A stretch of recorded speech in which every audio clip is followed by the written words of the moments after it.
We are live.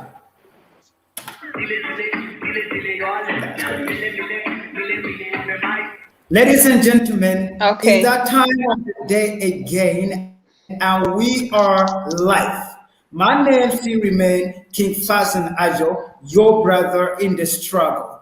And oh man, do we have a full house today? We have a full house today. Listen, these are iron ladies from the east of Africa. We all got them on the show, and I am super excited about what you guys are going to be experiencing here. Brenda is a powerhouse, and Helen can move a mountain. So, guys, we are in for like the greatest show ever. I am excited already because the topic that we have, we are going to be asking the right people. Man, I am super excited about this show. And I'm not alone. I'm always with my brother, all the way from United States of America, brother Hi. Ajamu. Daddy in the struggle. Man, we are glad to be here. Let's put our hands together for our guests in the house. Yay. So, without wasting any time, Thank you. I'm going to be introducing our guest, Helen. We had her not very long ago, and all of you still remember the conversation we had with her. And for those of you who don't know who she is, Helen contested for the governor of one of the county in Kenya. Um, what was the word that Ajamu told me to use? Not lose. What was the word? Delayed. Delayed. She was delayed and she came back again, and this time she is coming stronger and more powerful. And we are positive that Helen is gonna be the governor of that county very soon. And for those of you that don't know Brenda, it is my privilege to introduce her to all of you. The first time I had a conversation with this lady, I was like, whoa. It was just too interesting. And I have been on her neck that Brenda, can you come back again? Can you come back again? And she is now here. And for those of you who may want to know, Brenda actually contested for the president of Uganda, and she was delayed. And I'm Mhm. sure that she's coming back again. And this time, when she comes back, there will be no more delay. So, ladies and gentlemen, wherever you are and you are watching us, please, I want you to tell us where you are watching us from. Like this video, share it with people, and let us get the conversation going. Thank you very much, guys. Yay. So we start with um, Your Excellency, Helen, a word or two to our viewers before we go into the show. Okay. Good evening, Africa. Habari, bonjour. Uh, how are you doing? My name is Helen. I'm Niso Utono, as you heard. I'm passionate about Africa and our identity issues and stamping our presence on the continent and in the world. And I am happy to be here. Thank you for inviting me. And I hope to have a wonderful discussion with you all. Nice to see President Brenda. And I hope we shall continue to support each other. Thank you.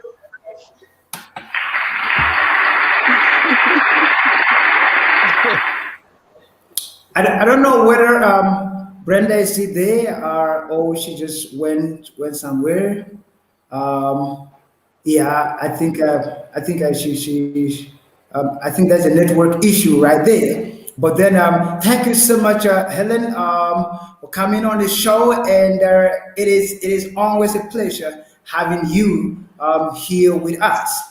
And my brother in the struggle, brother Ajamu, can you say 2 or 3 things to our viewers? You know, they'll always love hearing from you. Yeah, it looks like Brenda's coming back on. Real quick, we thank you for everybody showing up. Make sure you like and our web pages on Facebook, YouTube, so forth. Follow us, all those good things. This is a voice that's unrestricted on the continent, I think in the world, if you really want to look at it that way. But hopefully, please participate, comment. Um, yeah, today's topic is going to be power packed. We got Brenda back on. Let's go ahead and introduce her, Queen Brenda from Uganda. Yes, Queen Yeah. Brenda, we wanted to hear from you. We wanted to hear from Mhm. you before you went off.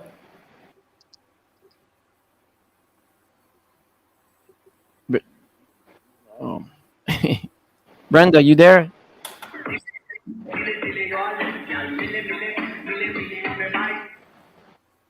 Brenda, can you hear us? The connection Uh-oh. is really, really bad. Hmm. I can hardly get a sentence. I don't know. But Do we you can hear hear me? you. Yeah, we can Yes, hear her. Do you hear me? Yes. yes. Yes. Ooh, I can hardly hear you. The words are breaking so much. So I think it's a bit difficult. But I know the topic today. So I would like to say thank you for inviting me to the show tonight and to everyone who's watching us. And of course, do our votes count is the topic, and I will be glad to participate at this. Hope everyone is happy to belong here. Thank you so much. Right. Maybe she can try using the earphone. Thank you, Brenda. And it's a topic that we are so happy to discuss it with you guys. As you can see it on the screen, do our vote really count? Right there on the screen. Do our votes really count? This is the topic. And I know that any politician out there will have their opinion about this particular topic. Do our vote actually count? Helen, you are contesting for the governor in Kenya. You once contested, you were delayed. Do you think your vote really counted the time that you were delayed?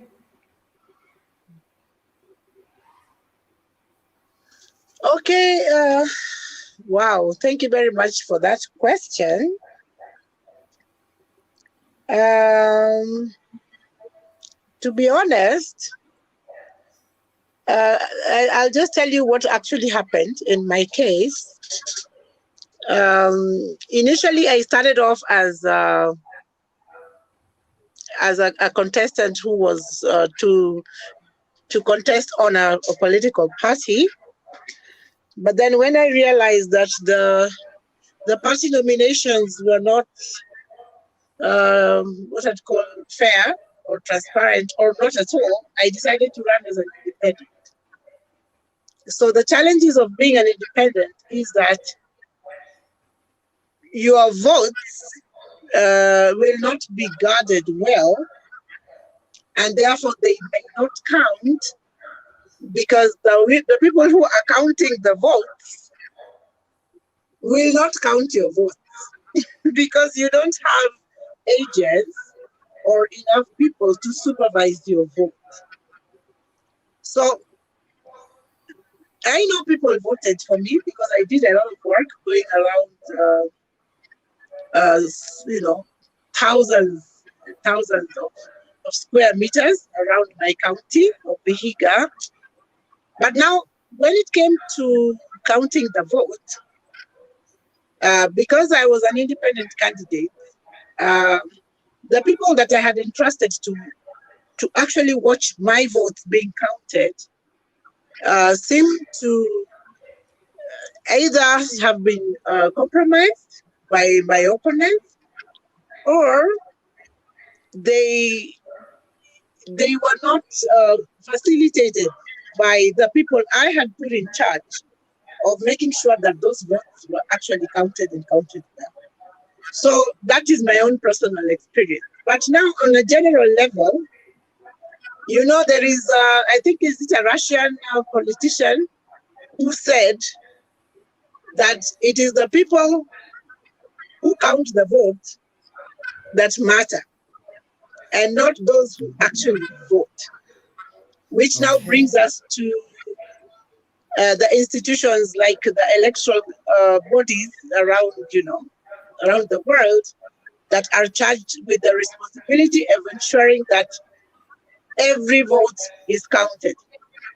Again, I'll give you an example of the US, do we say concluded US election, where it was disputed, and Trump was saying that he needed every vote to be counted, including the mail-in ballot. So the problem is, in Africa, I believe those institutions, those electoral bodies that are charged with the responsibility of making sure that every vote literally, physically counts, have been found wanting, number one. And then number two, metaphorically speaking, when you say, does your vote count? That means, is it worth it? Isn't it? Is it worth queuing in the lines for the voters and the candidates campaigning, and then at the end of the day, the victory is snatched from them? So our votes should count, ideally, in a free and fair election, but the reality on the ground is a bit different, because there you have had a voter bribery, people bribing your supporters on the queues as they wait to vote, and therefore compromising the election, and therefore making these people lose out on their power to exercise the franchise. So votes ideally should count in a free and fair election, where there is transparency in the campaign process, and also in now actual counting of the votes. But I don't think that is the situation across Africa right now as we speak, because we still need to strengthen the institutions, the electoral bodies that are charged with the responsibility of ensuring that every vote counts. So that is what I can say about it.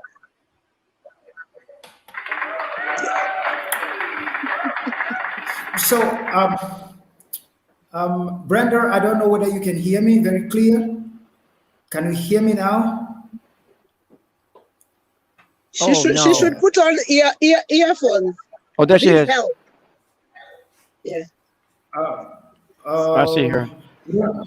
I don't know whether Brenda can hear me, but then according to what Helen has just said, my question has always been, people who cry election fraud, who said they have been cheated, don't you think when people lost in election, they find a way to justify their reason of losing the election, rather than accepting defeat, that I have lost? Because if I'm a voter and I vote somebody and the person did not win, and I cry foul that my candidate was cheated, don't you think that I'm just thinking based on the person I want for them to be in power rather than the real result. Because for the fact that I voted for you doesn't mean everybody voted for you.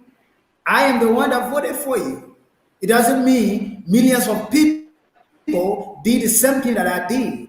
So how am I going to be sure that my cry of no, they have rigged the election is actually true? Because I don't really know how many people actually voted the other person. I don't know whether I'm making sense though. But then I'm just looking at it on the larger perspective that okay, cool. If we said we don't like this president, a particular president, and we want to vote him out, like the whole of the country, even if not the whole of the country, the 80% of the country said we are going to vote this person now. Do you want to tell me that the vote wouldn't count? Brenda, did you hear me? Oh, you're asking me. I thought you were asking Brenda. I'm Okay. requesting.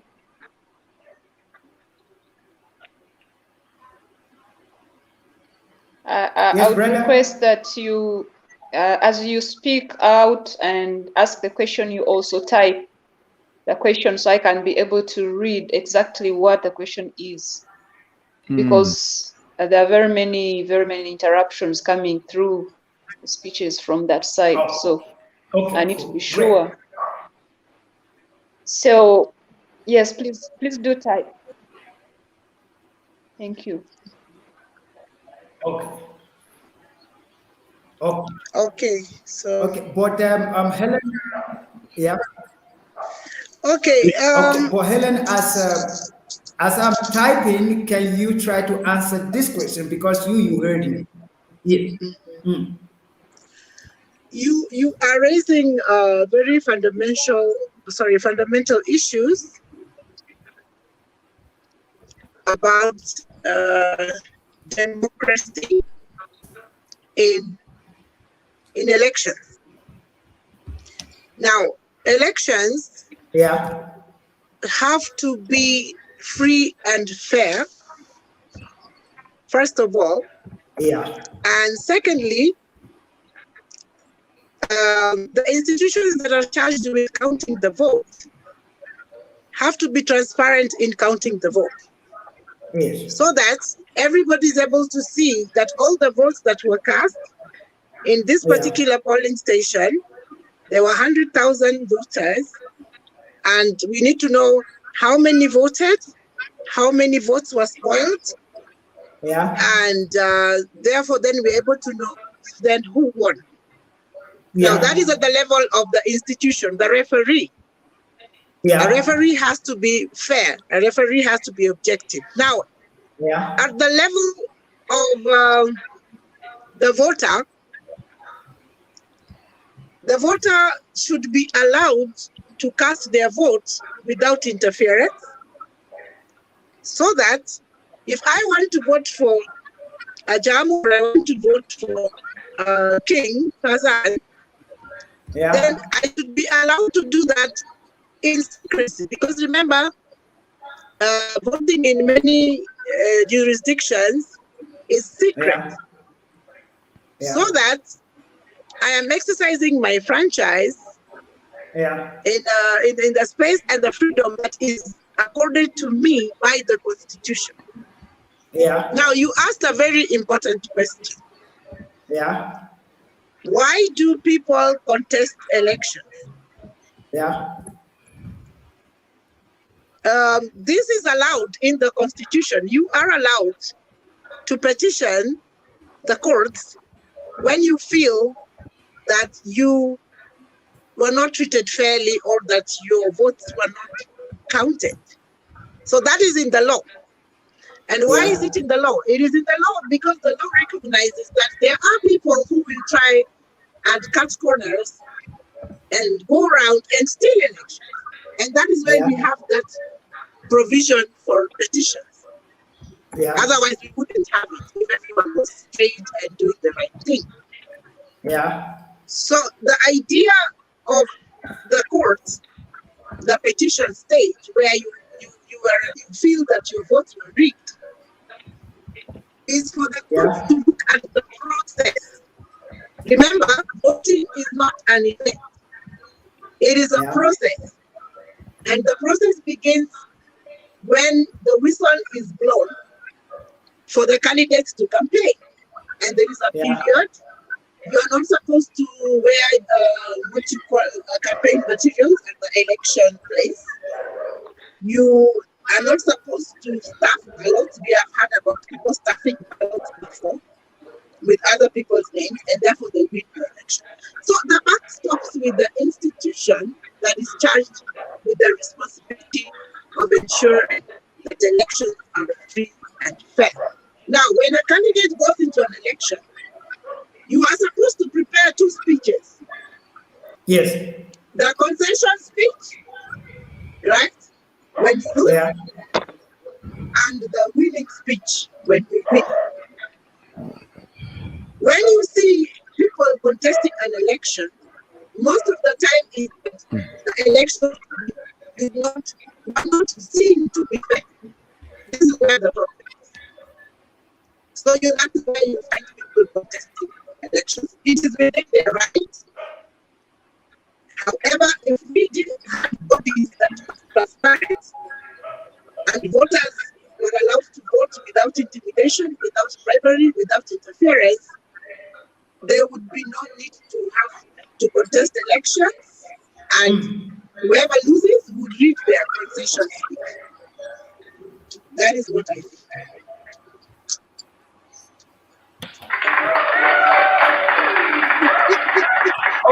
Over to you, Brenda. Brenda, this is your question right there. Right there. Yeah.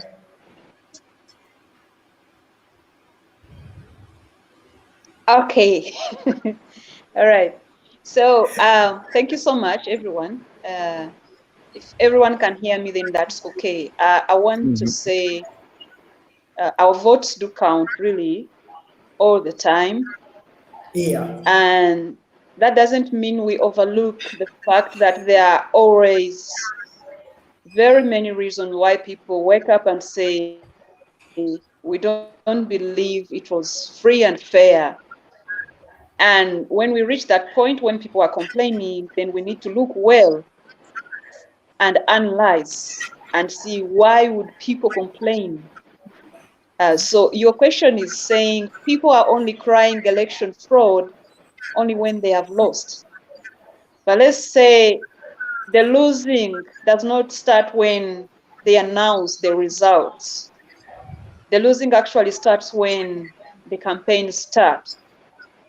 I will give an example of my personal experience when I was looking for signatures across Uganda for my race, for my running in the highest office. And what I saw during signature collection was already showing me where I was headed, was already showing me the signs that in the future there's not going to be a free and fair environment for me to run. And this is what happens in most African countries. When you find that the electorate are being bribed from the onset, when you find wrong propaganda being taken from district to the next, when you find those in power using forceful means to detain, to maim, to imprison, and to character assassinate the opposition, then you know that the allegations that elections are always not free and fair are very true. So in most cases in our continent, votes don't count that much.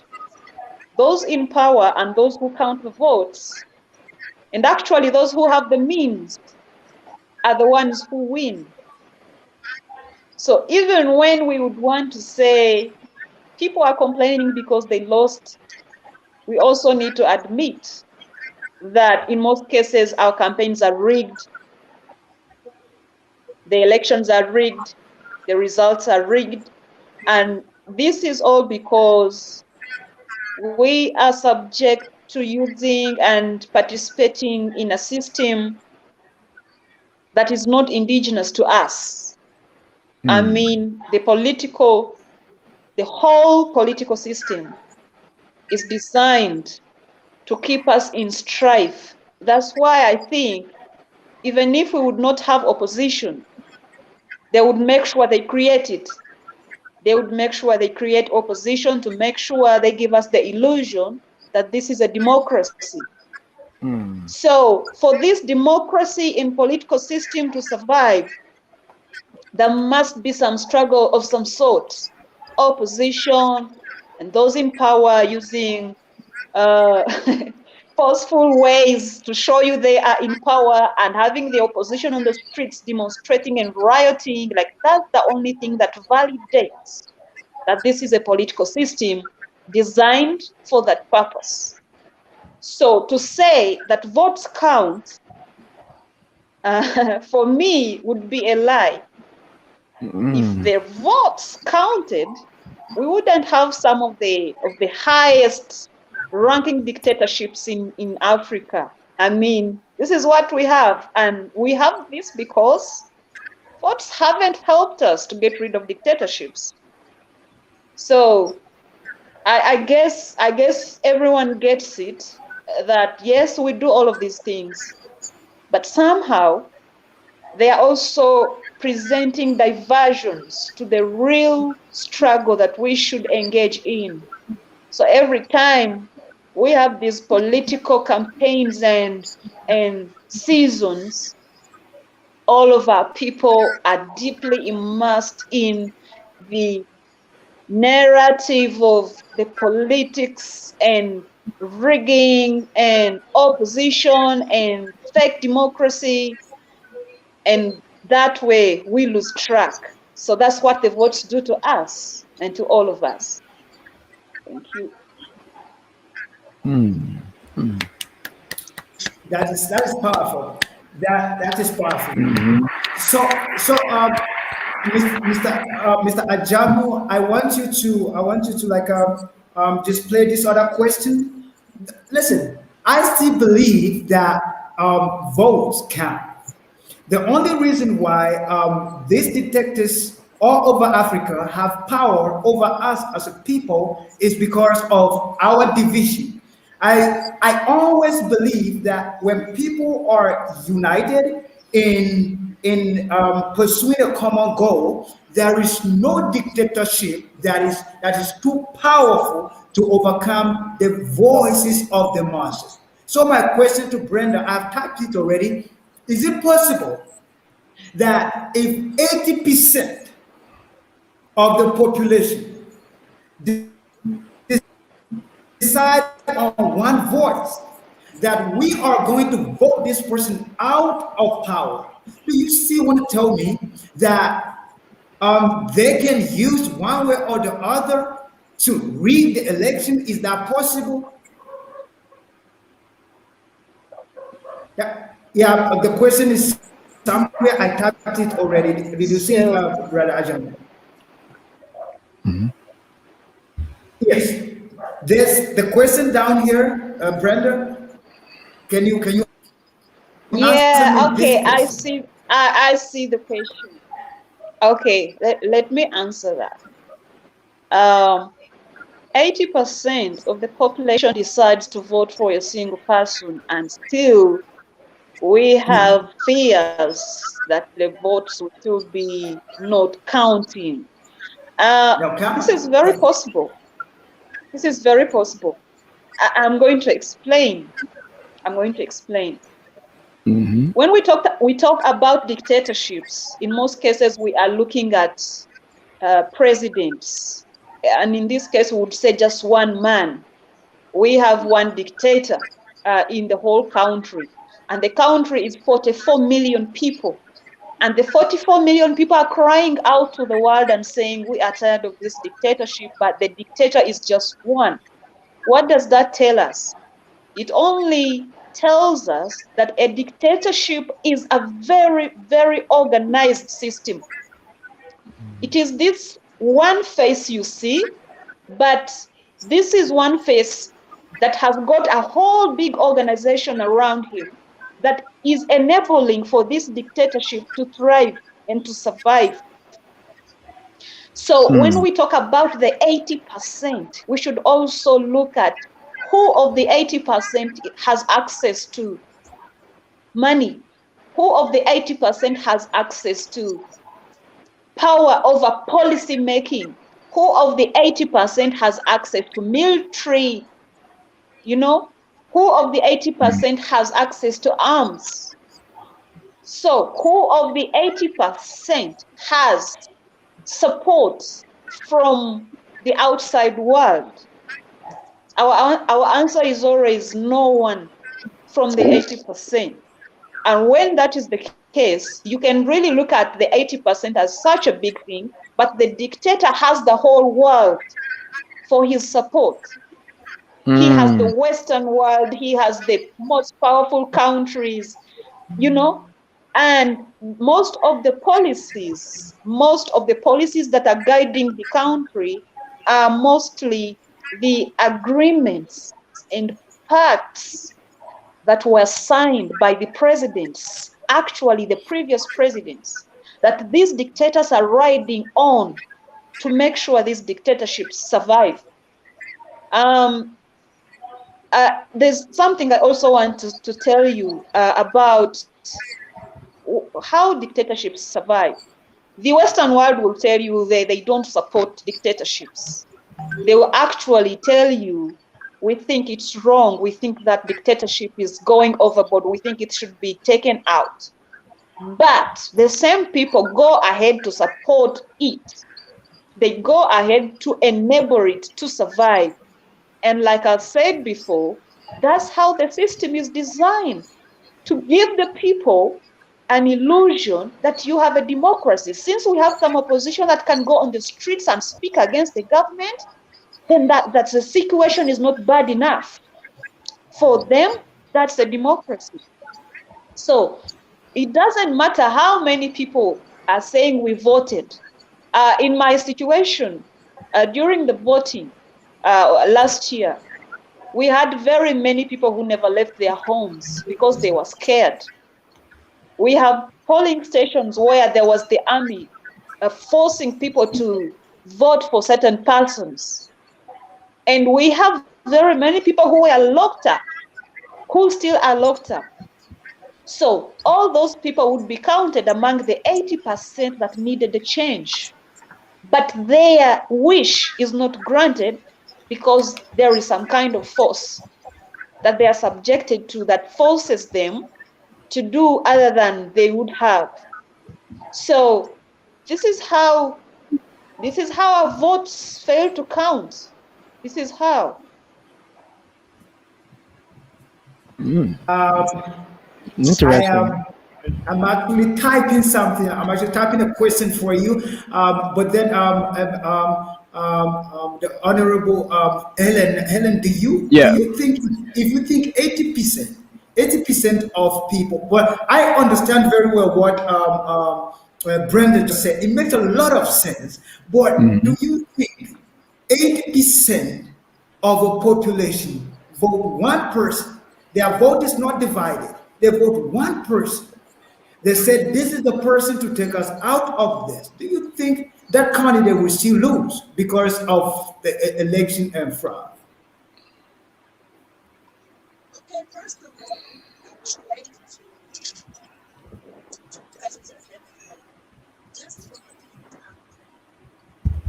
see when you ask does your vote count? It could also mean does your vote have meaning? Is your vote important? Is it necessary for people to vote? Oh. I can hear her. We can hear you. Yeah, I could barely. Yeah. Talk. I'm on full volume. Uh-oh. That's okay. Um, Yeah, keep going. should I remove the Uh, headphones? no, you good. No, you good. Keep going. Keep Okay, going. Yes, I hear you. I hear. I I hear you. was saying, are we together? Go ahead. King Fasana, can you hear me? Yes. I am Yeah. actually on full volume. We can hear you. Yeah. Okay. I was saying that I would like us to look at the question about our vote counting from a different angle. Number one, do our votes have meaning? In other words, is it necessary for us to vote? Should we vote? Because some people will say, oh, why should I vote? My vote doesn't count, right? So why should I bother? My vote is just one, so it doesn't count. So we need to begin with the premise that votes are important. It is important for people to register as voters. Why? Because your vote counts in the sense that it is going to influence, as Brenda said, policy on food, on agriculture, on education, on health, basically on housing, on industries, because the ideology of the person that you vote into power is the one that is going to ensure that you get these services, quality services. Again, also through policy making, ensuring there is opportunities for all, whether women or the marginalized or persons with disabilities, etc., etc. So the voting counts. The young people in Africa need to understand that their vote counts in the sense that their voice on the ballot determines how their future is going to be, how their affairs are going to be handled. So now, if we agree then that it is important for people to vote and exercise their franchise, and it is also a right, next we need to ensure then that whether I vote for the person of my choice or not, every vote counts. Isn't it? You talked about 80% of people voting for one person. The majority may have their way, but the minority must also have their say. That is democracy. So all those votes count, the 80% and the 20%, because what is important here is not that my candidate wins. What is important is that people voted, that I was allowed to express my voice through the ballot. So if my candidate is delayed or loses, it is fine because I voted. I did my part as a citizen. That is my duty, my obligation. So this is where the problem comes. The counting of the votes. Fazan, you said that majority have voted. Yeah. And we are all expecting that because we all voted overwhelmingly for Brenda, then Brenda should win. Yes. Ideally. But you have had her talking about people pouring out into the streets. There's a protest. Why? Because the result is not reflecting on the will of the people. So this then becomes a violation of our rights to express our voices through the ballot, because whoever was charged with the responsibility of ensuring that the game was fair, that everyone played by the rules, including that the people counting the vote, let everyone down. And so then you end up with what Brenda is calling dictatorships. Yeah, But a dictatorship where someone imposes themselves, they use the instruments of power to suppress the collective will of the people.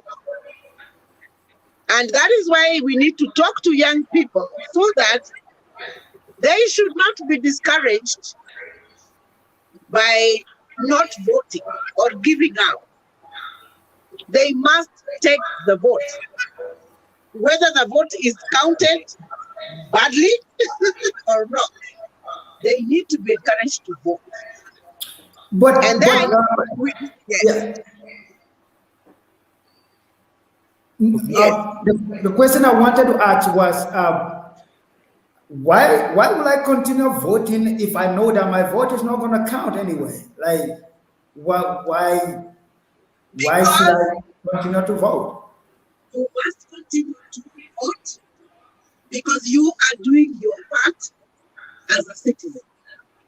And because your right to vote is enshrined in the Constitution. That is why you do it. Yes, Ajahn? okay, can I add something? Yes, of course, sure. All right, real quick. I know I did some research before I came on the show about politics in Africa. I mean, I did extensive research. I spent about 5 or 6 hours on this particular subject. I know here in the United States, I've never voted in any election, ever. Any president election, ever. And the reason being, let me explain, is because there's an electoral college. There's an electoral college. Okay, There's an electoral college. So the electoral college votes in the president. It's not me. It's not my vote. So the electoral college will look at the popular vote and then determine on how they're going to vote, but they don't have to vote the way the popular vote is voting. It's called the electoral college. That's why I don't vote in the United States of America. Anyway, in Africa, I know that there's issues with ethnic group politics. So a particular ethnic group will vote for a particular person simply for the fact that they're part of that ethnic group or what have you, which makes no sense. It makes sense, but it doesn't make sense. And then some of those ethnic groups are being used. Some of those ethnic groups are being used to propagate the politics within that country. So sometimes one particular ethnic group is the only ethnic group winning the elections, and then the rest of them are kind of like puppets playing this election game, if you want to call it that. So I would like to know how is that going to be eradicated on the continent, that ethnic group voting type of thing going on and whatnot. Awesome. Okay. Awesome. Yeah. I know our guests are gonna answer that question for you, Mr. Ajamu. But with me, that is where I get angry when it comes to politics, because this guy that is using you to vote for him or to identify with him because he's the same tribe or he speaks the same language with you, when he gets into power, it doesn't has anything to do with you. In fact, he cannot even allow his daughter to get married to you just because you are in the same tribe with them. No, he won't do that. They marry themselves, like the rich guys. They marry themselves. That's what they do. You see. But now you want my vote. You telling me that we speak the same language. What rubbish is that? And they do that even with religion. I was telling some young people. I said, We're in the 22nd century right now. If any of you will be fooled by anybody in the name of religion, in the name of tribe and all of that to vote them into office, then you are the most foolish person of the 22nd century. Because it doesn't just make sense. Good point. So, but then we have politicians in the house. They will answer us that question better. You want me to go first? Oh, I would like to hear from Brenda and Helen, both of y'all. Yeah. Whoever wants to go Okay. first. Which one? Okay. Okay, as Brenda is looking at as he's reading the question, for your information, Fazan, our deputy president's daughter just got married to a Nigerian. The Okay. president, yeah. Our deputy president's daughter just recently got married to a Nigerian. That is, so yeah. you can be chewing on that as we talk about the ethnic issue. Now, Ajamu says that he doesn't vote because the election college is the one that actually determines who is going to be the president, and that the popular vote doesn't count, and that is why he doesn't vote. I still feel we should vote because if all Americans decided they are not voting, I don't think there would be an election college, because they, whatever they do is also determined by what is happening at the ballot because of the process of the election. Then I would like to ask Jamu one question. Who voted for Obama? What's that? Who are the people who voted for Obama? The majority of the people. A lot of the people that, from my understanding, a lot of the people that voted for Obama were young people. There was a lot of young people, but the majority were European. They were white. Did he get the black vote? Nah, he might have taken some of it, but overwhelming. But he wasn't. He took a lot of the Hispanic and he took a lot of the white vote. Yeah, and the Asian. He took a lot of Asian votes. And the Asian. Right. Now this is mind you, I don't vote in presidential elections. If I will vote in a county election, a state election, and so forth. But president, I don't deal with that because everybody knows about the electoral college, but nobody does anything about it in this country. They don't do anything about it. Everybody knows about it. I even teach it. Yes. Okay. I was trying to show you that the ethnic issue is not typically African. If you go to Britain, you will have the English, you will have the Welsh, you will have the Scots, the Scottish, you will have the Irish. So they are actually ethnic groups. They are tribes, and they all have the issues. And then, of course, in Africa, and then in America, you will have Republicans being very conservative, and religion again plays a big role there. So they find they are pro-life, they are conservative, they are anti-queerism or gayism and all that. Again, based on religion. So in Africa, when we talk of ethnicity is not something that is purely African. Yeah. I think this is something that cuts across other races.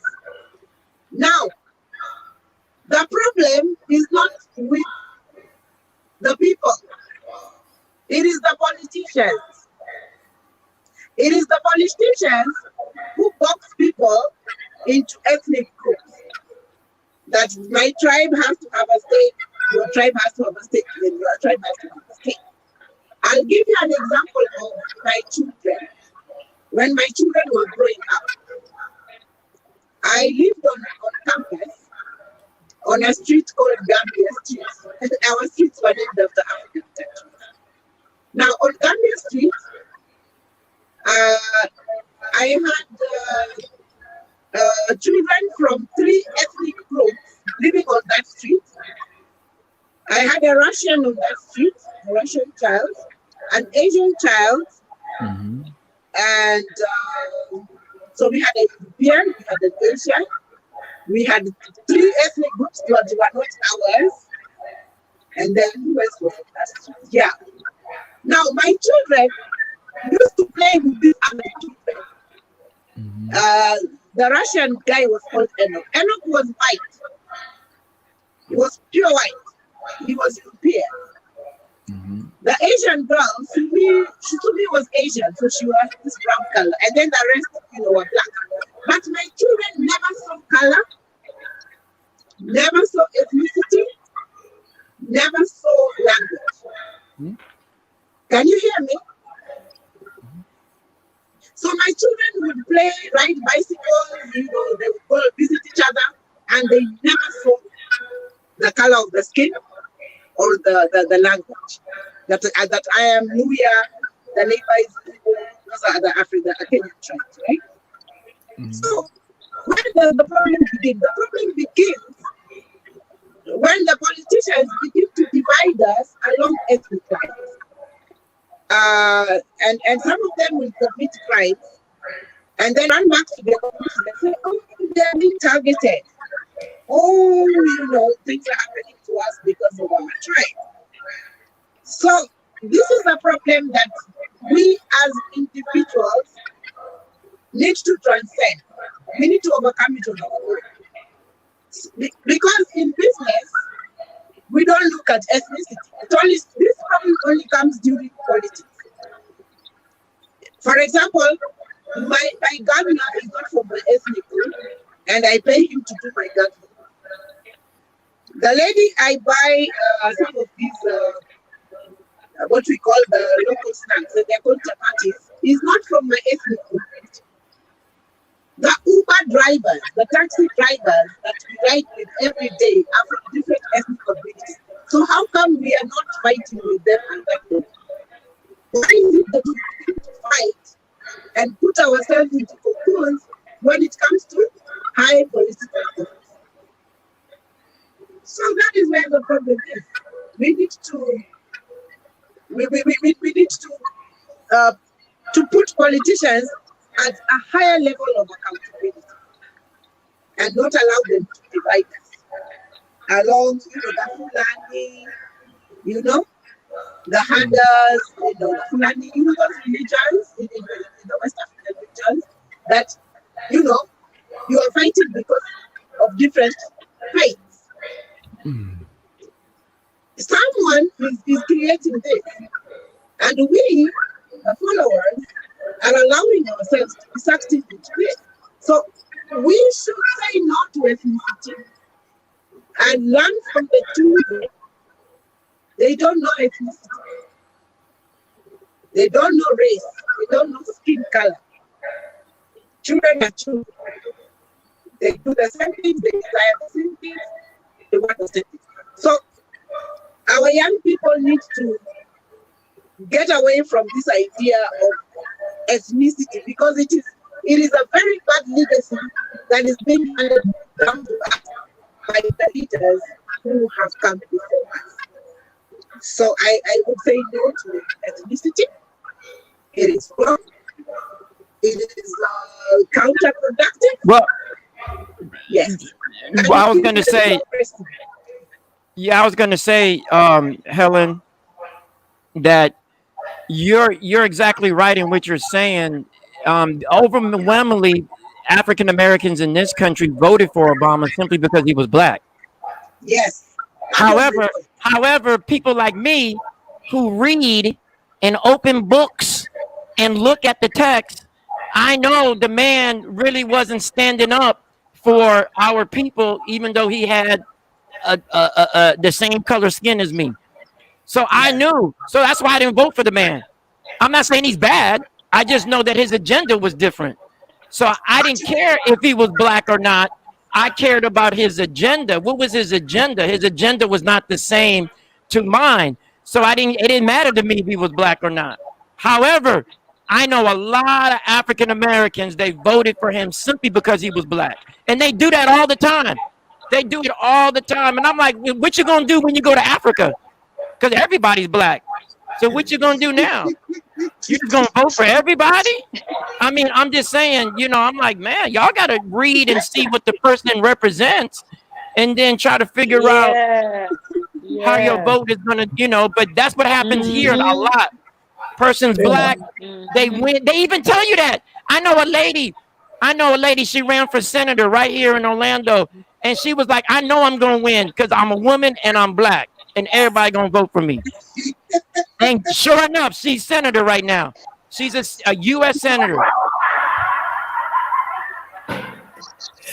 So yeah, so you're right. You're exactly right. I want to hear from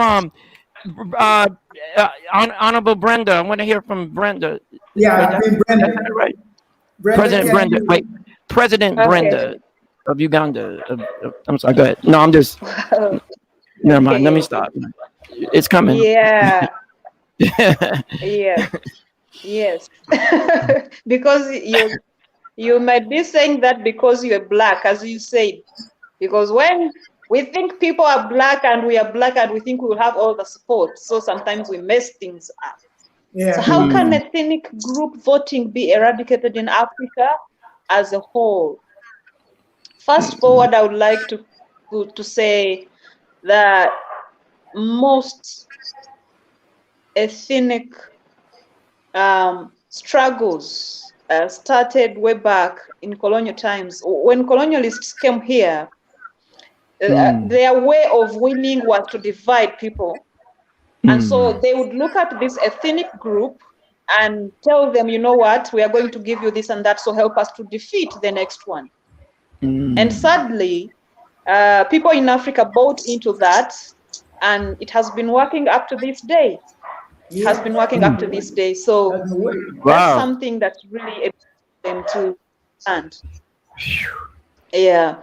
So what I think should be the solution to this is to raise young people with a different mindset, and people speak about civilization, but I think we are not civilized enough, and the people we call white people also need civilizing, because they are the ones who sowed this seed of tribalism and ethnic struggles, ethnic group struggles, and this is the racism we see even in the West.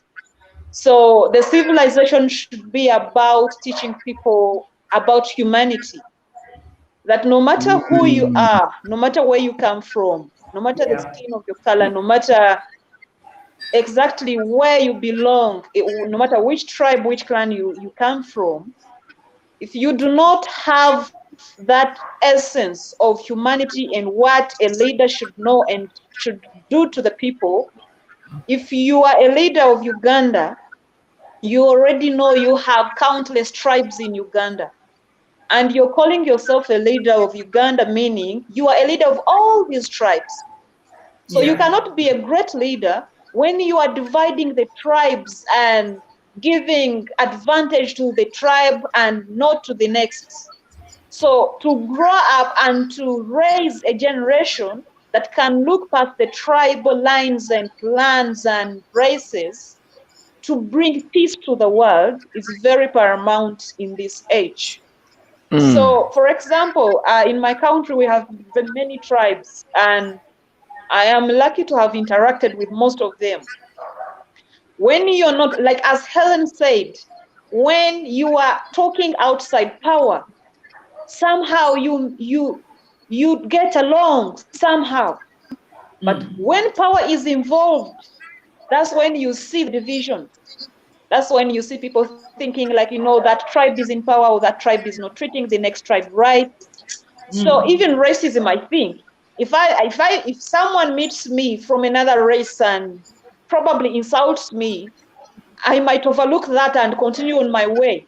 But if I'm attacked and the police is involved and the police overlooks the attack, I would think otherwise, because now power is involved. There's someone in Yeah. power who's supposed to keep order, and they're also ignoring the ills. So we have to know that power should be used as an instrument to right all the wrongs in society.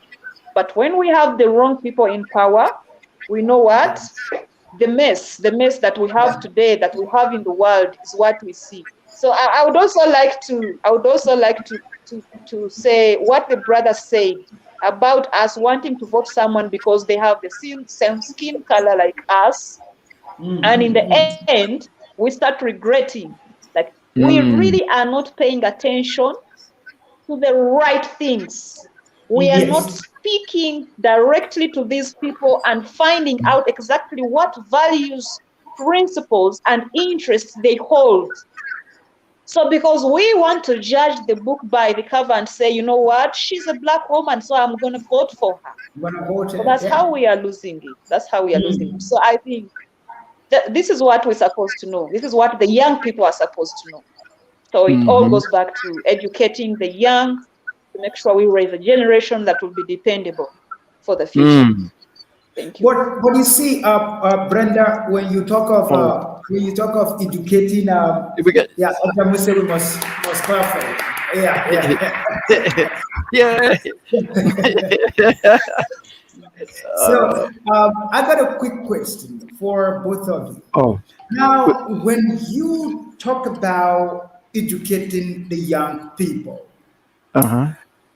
Wait, um, what's the in the question? system that we are, that is so messed up to a point that wrong is considered a norm. How will you convince a young person that whatever they're doing is not the right thing? They shouldn't be voting somebody because the person goes to the same church or to the same mosque with them. Remember, these young people have grown with this. I've been around high schools trying to talk to young people. And to my greatest surprise, if you ask a young person the career they want to go into, they will tell you politics. And if you ask them the reason why they want to go into politics, they want to have big houses, they want to have big cars. None of them talk about the heart for the people. None of them. And remember, these people I'm talking about are from high school. So, how is it possible for us to get these people unlearn whatever these corrupt leaders have taught them? Is that gonna be possible? Yes, it's very, very possible. And this is why I say this. Do you know that we haven't tried? You know, you cannot start saying something is impossible until you have tried and actually proved that it has failed to work. So I've always challenged most of my associates and the people in my network. I always tell them, I know we complain about a lot of things and we blame the system all the time, but we all have failed to see our weakness. As a people who think we are oppressed, we haven't tried to put in place a system of ours. No one has stopped us from putting it in place. We haven't seen Pan-Africanists like us traveling to Africa, going into the villages as the missionaries did. The missionaries are still going to the villages to teach our children Christianity, Islam, and everything. We haven't seen Pan-Africanists coming to Africa in big numbers and saying, let's divide ourselves and go into these villages and speak this truth to these young people. So until we do that, then can we discuss impossibility. But when we haven't done it, then we don't have a right to say it's impossible. Myself, I have tried, and I think I would say I was testing. Like you want to test the waters and see. But every time I reach out to a university, to a secondary school, and sit down with the young people, my God, these young people are very bright and they get it. They are only waiting for leadership, organization, and people to support them. They are actually a generation that we haven't had before, but they need us to notice them, they need us to support them, and to work through with them. And then everything will be in place. Thank you. Wow. Wow. Mm-hmm. I think that is like so profound, and I've never looked at it that way. And sometimes when we try to do certain things, like what we are doing, the United New African Family, trying to get young people to come together, and yeah, trying to have them unlearn all the rubbish that they have learned from people that we have tried, but sometimes it feels as if you look at the damage that has been done. It's more like we look at the damage that has been so much done that it feels as if our effort will not be good enough. And I hate to agree with you, but then there is no any other way to say that we haven't tried hard enough. We haven't tried hard enough. How many you see example that you have given about the missionaries? They go from one village to another, from one university to another. Each and every university has a fellowship Mm-hmm. of different kind, right? They have all of these things. But then why is it that it's so hard for us as people who are burning the passion for Africa to liberate their mind? Why is it that it's so hard for us to go all out and do these things? And now my answer to that will be very simple. I want you to look at something. Do you know that getting a visa, I'm not saying we should leave our countries and go into other countries. We can start in our countries. It's okay. But do you know that when we join forces, we are more unstoppable?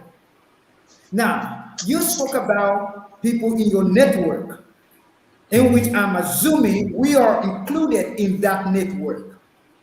But Yeah. if these people are fragmented in different countries, in Nigeria there are two, in Kenya there are one, and all of those things, do you Mm-hmm. think they will have enough power to push that? Because remember the example of missionary that we are giving.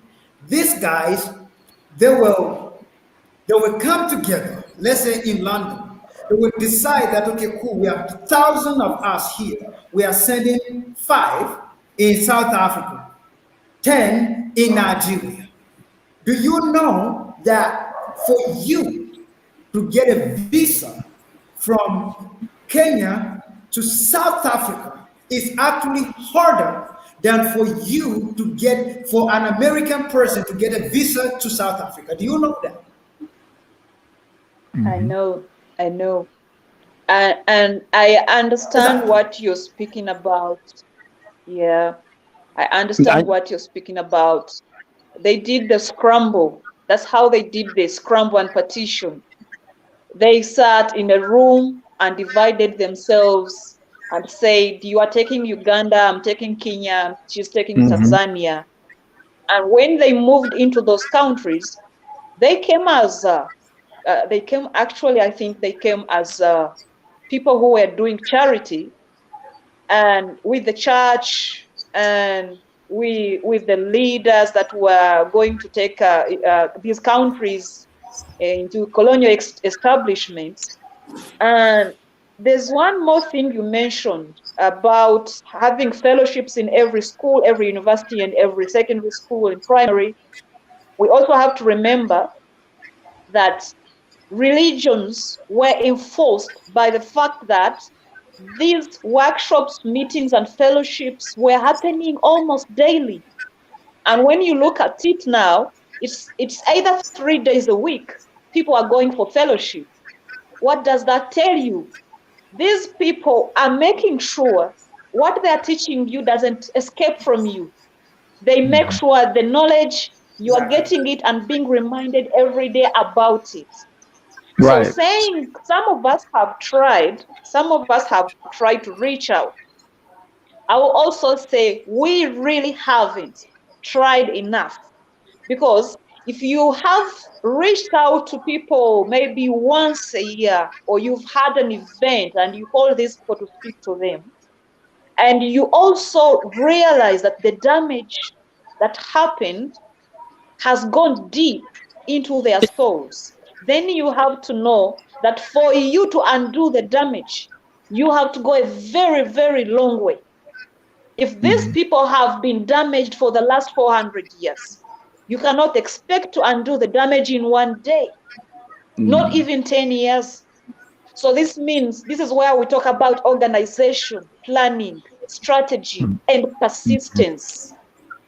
Persistence and consistency is only how we will manage to undo the damage that the youth are suffering. So it's not a walk in the park. It's not a walk in Right. the park. And I have to agree But with you that we need to unite. We need to have all these forces uniting and making sure we are on the same page and we are doing the right steps towards emancipating and rehabilitating and also redeeming our people. that was powerful. Powerful. Yeah.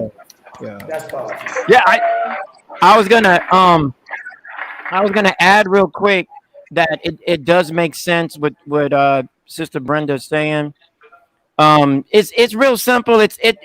Let's don't. I mean, in all intents purposes, let's not look at it from a. I mean, there's missionaries. Don't get me wrong, but I don't want people to look at it from a religious standpoint. I wanted to look at it from a practical standpoint. Is that if I have a pizza store and I want everybody to like my pizza, then I'm gonna make 50 pizzas and I'm gonna pay for those 50 pizzas. And then I'm gonna go out in the community and spread the 50 pizzas out. While everybody's eating my pizza, I'm over there talking to them. Hey man, my shop is over there. You like what you eating? Okay, cool. You gotta go check out my shop. All right. All right, you can keep the pizza. Don't worry about it. Just give it to your whole family. Give it to your mom, your dad, your uncle, your aunties. Give it to everybody. Pizza, that pizza. I'm gonna go to the next group. And that's all they did. The missionaries just came in with a certain ideology, and that's all they did was go around, just like Brenda said. They spread their little whatever. They made everybody come in groups once or twice a week, 3 times a week, and then that just gets perpetuated. It's the same concept. Is it possible for us as a group to go out and do the same thing? Yeah, it's possible. Yeah, and like she said, it has to be persistent, has to be consistent, and and you got to have fun. You got to have some money somehow, because these missionaries, they're not broke. Yeah. Don't get me wrong. A lot of them leave Africa, they go right back to Europe in a big old mansion with everything, and they live the rest of their lives out. So let's don't get fooled. Let's don't get fooled. They're not. They might be walking around Africa with sandals on, and they got a bag over their shoulder. But once they get back to Italy, they got a big old mansion, cars, everything. Let's don't be fooled. Yes. Let's don't be Yes. fooled, y'all. I'm not saying. Yes. I'm just giving out. I'm just saying. Go ahead, y'all. Yeah, I would like to add on that. I'm feeling like I have to really say this. Missionaries, when they first came here in Africa, I think the story of their coming here to the people they left home would be like someone going to the moon. It was very hard. There were no roads. There were animals everywhere. and some of these missionaries would die on the way. But think about it, these people never gave up. So when you see them clinging to Africa and saying we are not letting go, it's because they know how long they traveled. They know how long they traveled to come here and to get us, to get our bodies, our minds, our lands, and everything. So what I'm saying is, most of our people, when they take this approach and they get challenges on the way, they tend to get discouraged. I have interacted with some Black people from the diaspora. Some of them, I'm not saying all, but some of them, when they come here, they really expect to have a life they've had, which is very impossible. So like they'll ask you, we need running water, we need electricity, we need internet. Like in those remote villages, you exchange.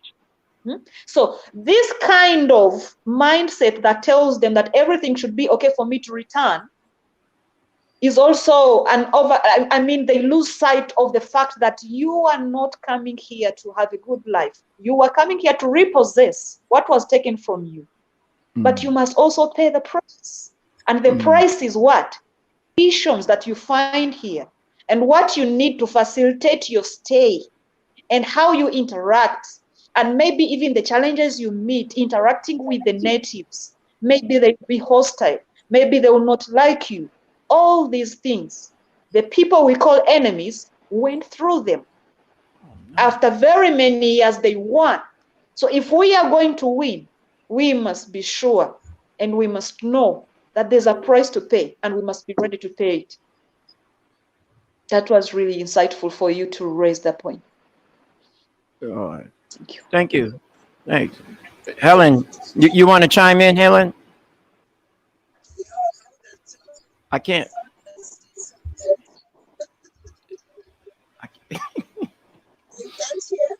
What?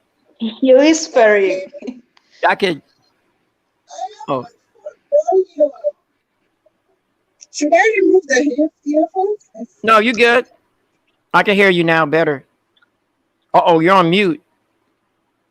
You're on mute now. Mute yourself. Now you're unmuted. Can you hear me now? Yes. Okay, let me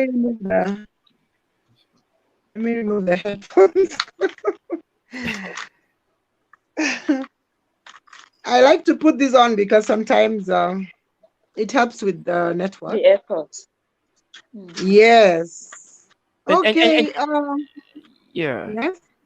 No, I was gonna say I don't want people on the show to think that because the word missionary came up that somehow we're attacking that particular religious system. All I'm saying they use that as like a lamb type of thing. Like they're coming in we're coming just to teach you about this or that, and then everybody's like, oh yeah, come on in, sit down.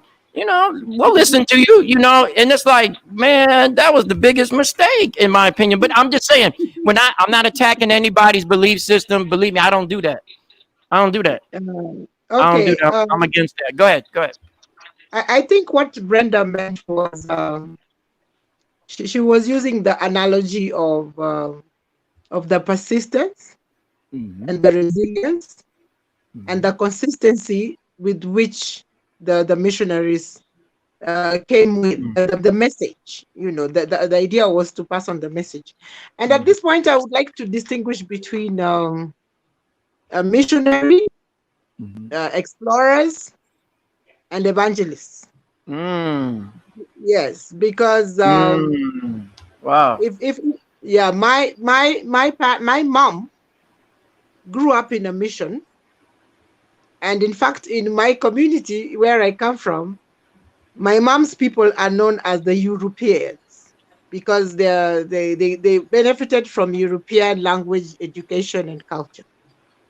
And my mom was able to also travel to England, got an education, and she became she was trained in social work.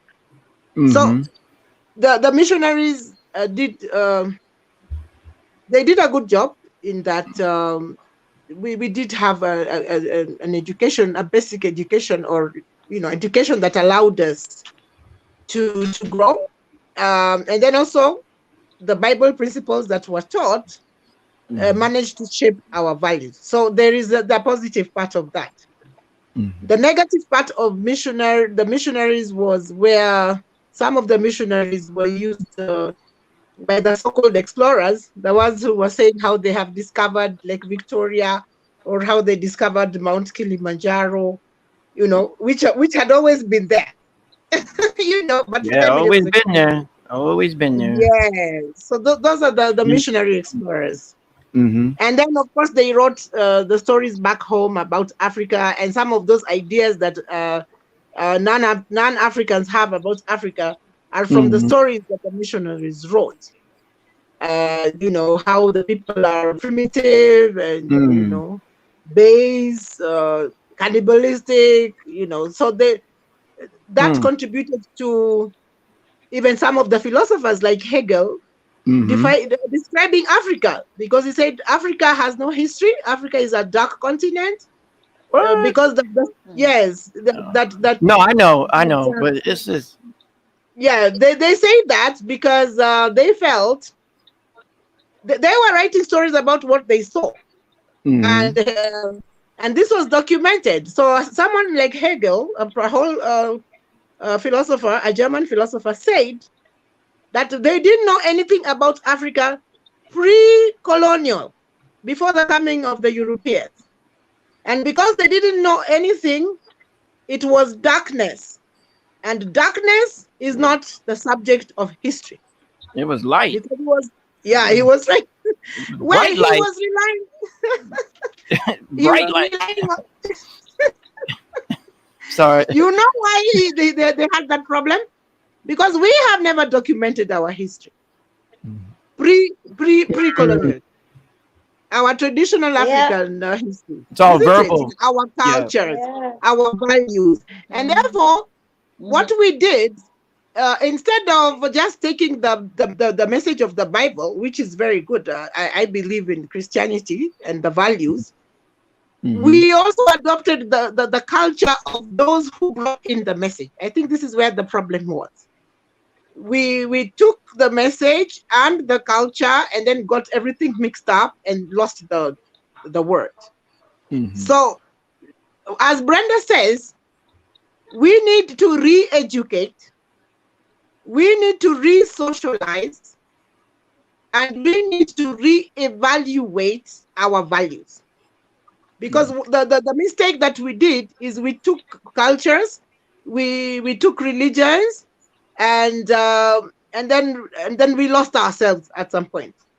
So we need to re-identify ourselves as Africans. Back to what Fazan asked earlier. Fazan asked, why is it that young people are so fascinated by politics and everybody wants to be a politician? Again, because they believe that is the fastest way to make it in life and to live a good life and to have a big car and enjoy yourself. Now, that is where the problem of corruption is in Africa. Last time when we had our broadcast, I talked about the way the politician behaves when they go back home to the village. They are driving this big car on a dirt road, and they're driving a big car because they are not able to fix the road, or they use a chopper. They will fly in. Now, when this child in the village sees this politician with all this money, I think if you look at the recording of the earlier show, that is what I said. Right. The young people begin to see that this is what success is. That success is money, big cars, and power is associated with money and success. So these are the values that we need to take away from the young, to discourage the young people to abide by. Because we need to be teaching meritocracy, that if you get a job or if you do something, or if you should do it because you are qualified to do it. not because of you're my auntie or my cousin. You know, nepotism was also there, or Mm. you're from this other ethnic community. Mm-hmm. So we need to change the idea and definition of success. Success is not getting into office, stealing money. People look at politics as a job. It's not a job. Mm. It's a duty. It's a calling.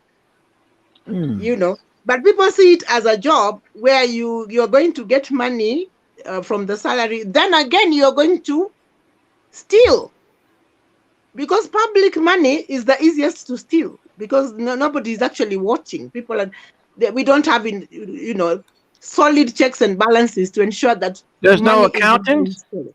The accountants are there, but like Brenda said earlier, when some people are in power, then you have these cartels. You have these groupings, the people who come together, and money is stolen in a very, very subtle way. Okay. You know? So, but what happens if you get all this money and you don't fix the road or you don't fix the Wi-Fi? What happens then? Because it's obvious. It's obvious you didn't use the money for the people. You used it for something else, right? Yes. And this is where the problem is. You will find there are so many people who have so much money, and yet we have so many people who are so poor. That gap is really wide, right? And this is what we should be trying to do. And this is what I said last time, that we need to we need to show people that success is not in the money. Because you see, when people are poor, poverty and disease will even move people towards religion. So that you will have so many of these so-called pastors and coming up with miracle cures. Because of poverty. Yeah. So what we should be doing? So nobody's trying to. No one's trying to be an engineer. Everybody's just trying to be a pastor or something. Well, it's a business nowadays. That's so true. Well, same. Well, here it's like here. I think people they become pastors when it's the last resort. So here it's like they become a pastor. Yeah, seriously, they become a pastor when it's the last resort. So they didn't get into college. They didn't. Yeah, they just and then they open up this. Yeah. But over there it's like the first thing. Oh, that's what the man. sister you're saying is right. Mm-hmm. Yeah, she's right. What happens? Yeah. Continue, sis. It shouldn't be like that. What we should be doing is looking at what causes conflict in Africa, because we still need to go back to Fazan's question. Because Fazan asked, so what should young people do? You know, faced with this lure of money and a good life from politics, and I call it politics. You know, politics, not politics. This politics. So what should we do? So what we should be doing is this. As Brenda said, number one, we need to revive the Pan-African spirit. We need to emphasize on meritocracy and hard work, the good old values. Has anybody on that side defined Pan-Africanism? Yes. Because, and the reason why I say that is because my family are Pan-Africanists, but Pan-Africanism actually started in the diaspora. It didn't start on the continent. It started on the continent. No, I'm saying, but Kwame Nkrumah learned that when he went to school in the United States. He learned that from the diaspora. So that's what I'm trying to say. That the Pan-African ideology started in the diaspora, and then it moved. But I know what it means when I hear the word Pan-Africanism, but it seems to have taken a different definition on the continent. No. Ajamu, You I see, think it's a different definition, but the truth of the matter is, in Africa, especially when you meet and interact with the youth, Pan-Africanism is so foreign. They don't know what it is. They will actually ask you, what is Pan-Africanism? What do you mean? That's not something Right. they know. That's not something they're accustomed to. So we have a big job to do. which brings us to your point earlier, where you said that we need to become missionaries, if we use missionaries in that sense. And we shouldn't use distance as an excuse. I volunteer. Yeah, you are in Orlando. Since Brenda I is don't in need a visa, Uganda. I mean, I'm assuming if I'm in the U.S., I don't need a visa to go to most of those countries. I mean, I'm just saying. Yes, I just go. I just go. Go. But are we not communicating right now? Of course. In a big way. In a big way. So if the three of us can, or the four of us can communicate, then it is possible to get young people on a platform like this, and thank God for Zoom, and communicate. Yeah. So that shouldn't be a barrier. We shouldn't give up on that. Another thing that Brenda said is, which is also what I have been trying to do. I gotta write that down. Hold on. Go ahead. Yeah, go ahead. Go ahead. No, go ahead. Okay. Yeah. I registered the Critical and Creative Thinking Academy because I wanted to register an education entity that would teach people what you don't learn in school. And that is why I have the academy. Because the academy originally means actually a university. Right. Brenda. I think Brenda is there, but not. No, she's still there. She's still there. The sister's still there. She just turned off her camera momentarily. I'm there. I'm just trying to. I think my battery is going low, so I'm trying to get a charger. Okay. Cool. So. Yeah. You were talking about the Critical Academy, and Creative Thinking Academy. Creative Thinking. Go ahead. Academy. I registered that in Kenya, and initially I registered it just to offer coaching services to people who would want to learn how to hold their reasoning skills. And there's a website, by the way. If you go to www.cctacademy.com. What's it called? criticalthinkingacademy.com?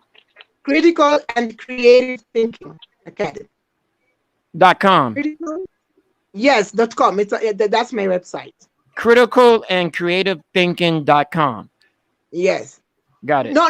That is the academy, but the website is www. Are you writing that? Yes, I'm writing it down. Go ahead. Yes. www.cctacademy. cctacademy.com. Got it. Yeah. So I decided to do that so that I could also reach out to.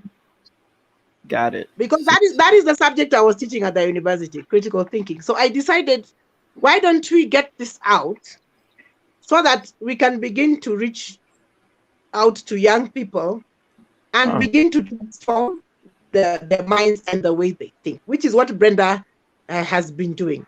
And this is what we need to do. I have also done it. And Brenda is right.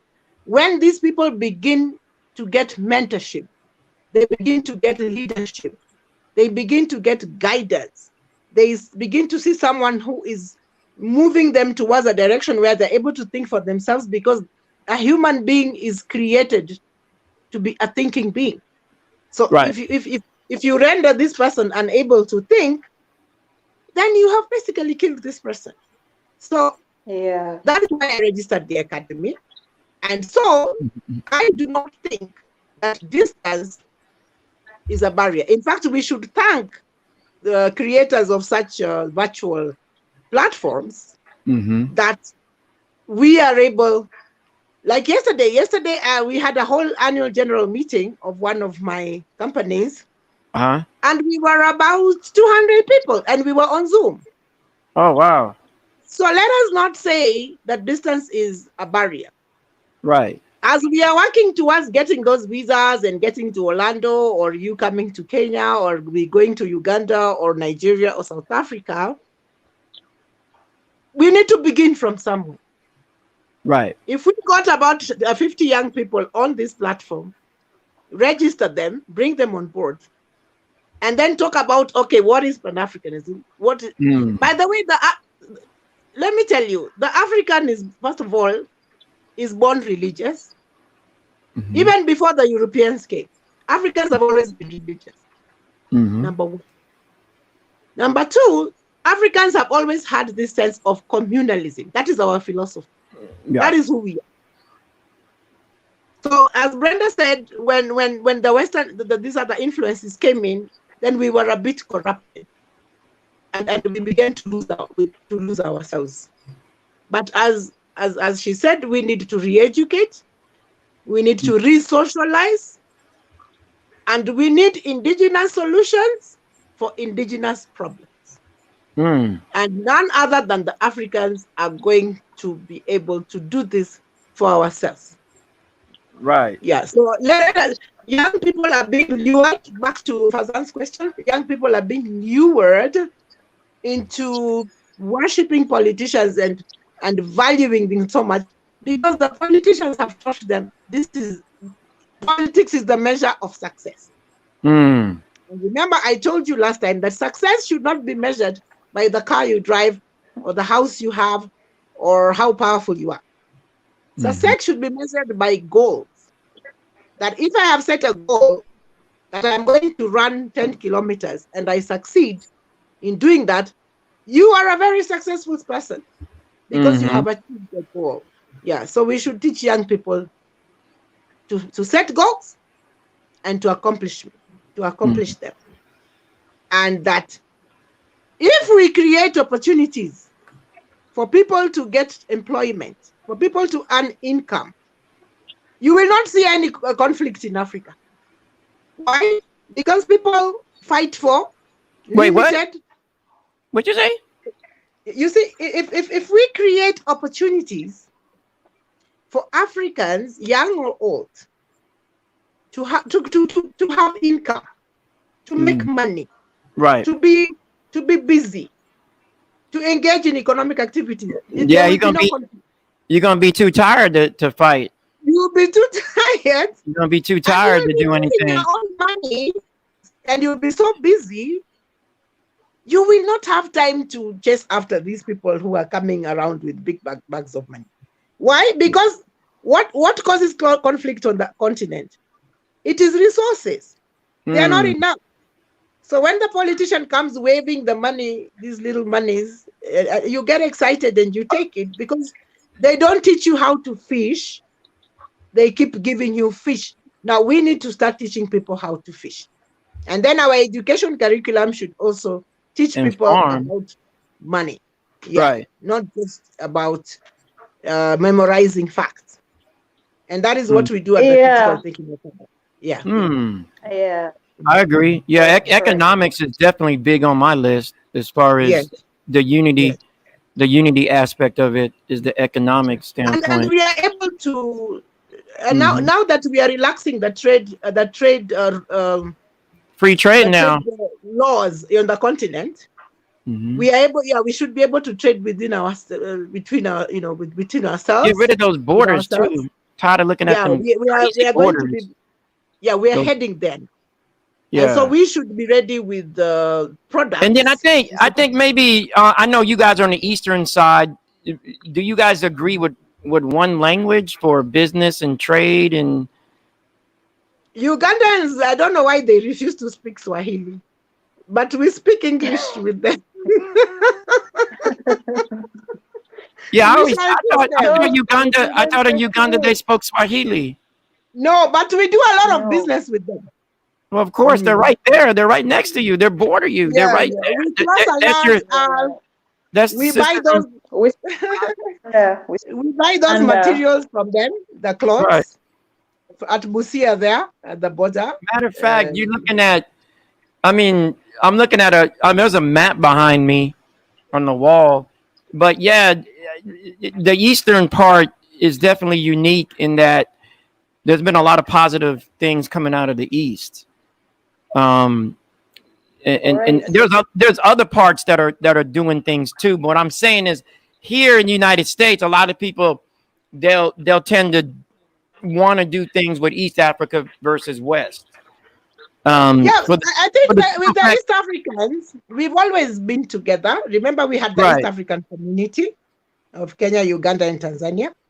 Hmm. My father used to work for East African Tobacco at one time, Oh and wow. then he worked for East African Airways before we Hmm. split. I don't know why we split, but right now we are trying to get back together. We even have a song. Brenda, do you know the East African community anthem?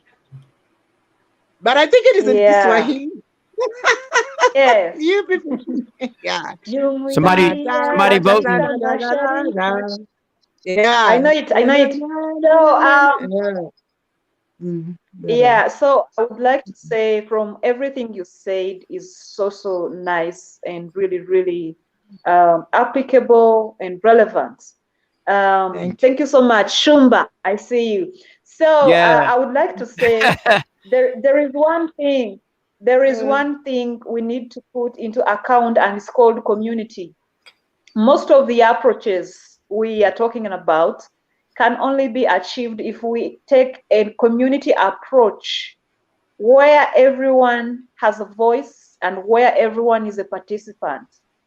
When yeah. I visited university students about 2 days ago, I was at the university and I was speaking to these people.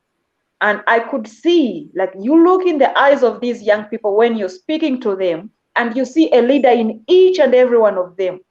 So, like, the only thing hindering them is they haven't been given a chance. They haven't had an Mm. opportunity. They haven't been, their door They hasn't are been the opened. leaders of tomorrow. They Hmm. are Yes, told they are the leaders of tomorrow. they are. They are. So Mm, these people come Hmm. from different districts. So, like, if you get them at the university and you educate them there, when they leave, they go out as ambassadors to the different communities where they are born. So I was also addressing the point of rural urban migration. Most of these mm, young people don't want to stay in the villages. They want to Mm. stay in the city. And what is happening in the city? There is overpopulation, poor Hmm. housing, uh, poverty, there's hunger, and then the riots and demonstrations because of dissatisfaction and because the city, this one city, cannot take the pressure. So I am speaking to these children and I'm telling them, you know what? Everything we have in the city, we can have in the village. But the people Hmm. who are supposed to build these villages and make them great places for us to go are running away. And I think this comes in line with the brain drain that happens every time we have bright people on the continent. The West takes them, they get Uh-huh. scholarships and they never return. So the brain drain is starting from home, whereby bright people in this village of mine don't want to stay here and develop their village. And these villages Uh-huh. are great, they have great soils, great weather, and they are not congested. So changing the mindset has got to start from home. And we can only win if we engage these young people and show them the way. And I was impressed, these young people are ready. And then we also talked about money. Like, they admire the politicians so much because of money. The politicians have got the money. But also, there are very many things that these people could engage in to fetch money. For example, most of the suburbs are dirty. Hmm. There's too much rubbish, plastic waste littered all around, and the poor housing. So when I was talking to these young people, I told them, I said, you see, we are looking for jobs. We do not have jobs, but our city is dirty. This is the first job we must do for us to be respected as a I people seen who that. are civilized and who are ready to take over the world. You have I a seen dirty that. city, you can't manage the plastic waste, but you are talking about we don't have jobs. So I said, university students should go to this town nearby the university and tell them, we want to clean up. We want to manage the plastic waste. We want to recycle.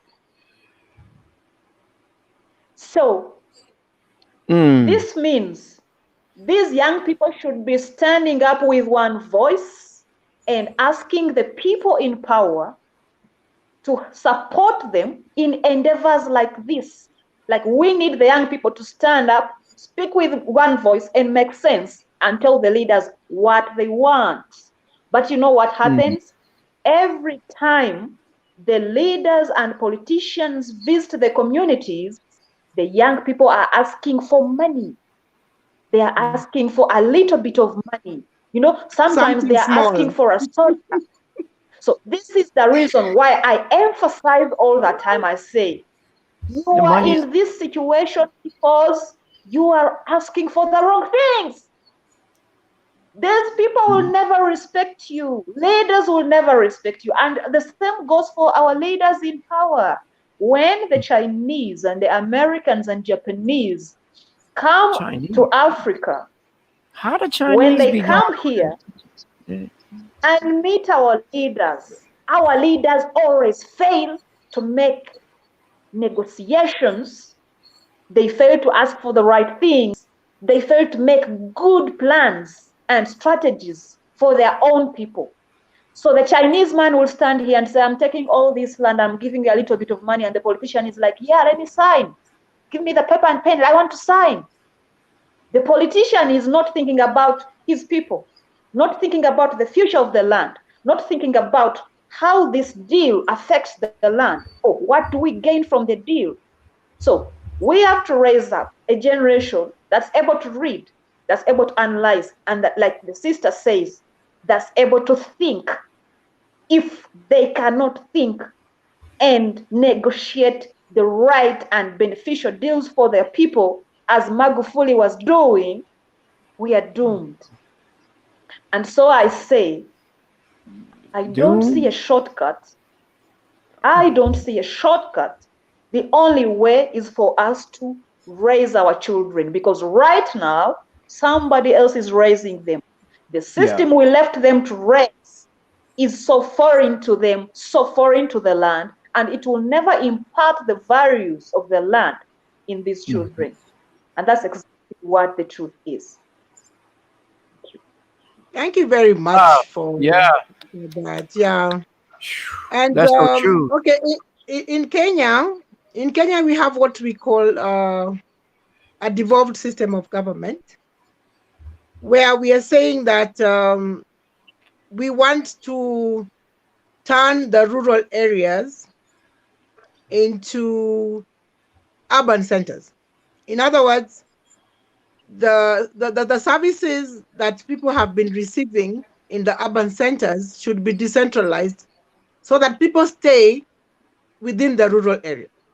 Bring in electricity, bring in infrastructure, introduce mechanization of agriculture, libraries, so that whatever is found in the city can also be found in the rural area. And then this is going to curb the rural urban migration. Because if you have industries in the rural areas, if you have cottage industries, if you have factories, if you have hotels, you know, all these utilities, nobody will want to go to the city to do what? Isn't it? So for us, we are trying to experiment with devolution, and so far I think now we are in our, is it 9th year? Yes, and we are not doing so badly, because we are fighting for more money to get into the rural areas, isn't so that we have this decentralized system, so that money is not concentrated at the top. It trickles down so that we get development, and this will curb the the rural urban migration. Yeah, it seems. No, I'm sorry, Helen. I didn't want to cut you off like that. Go ahead. But I was just saying that I like what Brenda is saying about, and I've always said this. You know, sometimes you think about some things, and you think you're the only one thinking about them, so you stop thinking. But I'm happy when she talks about our children.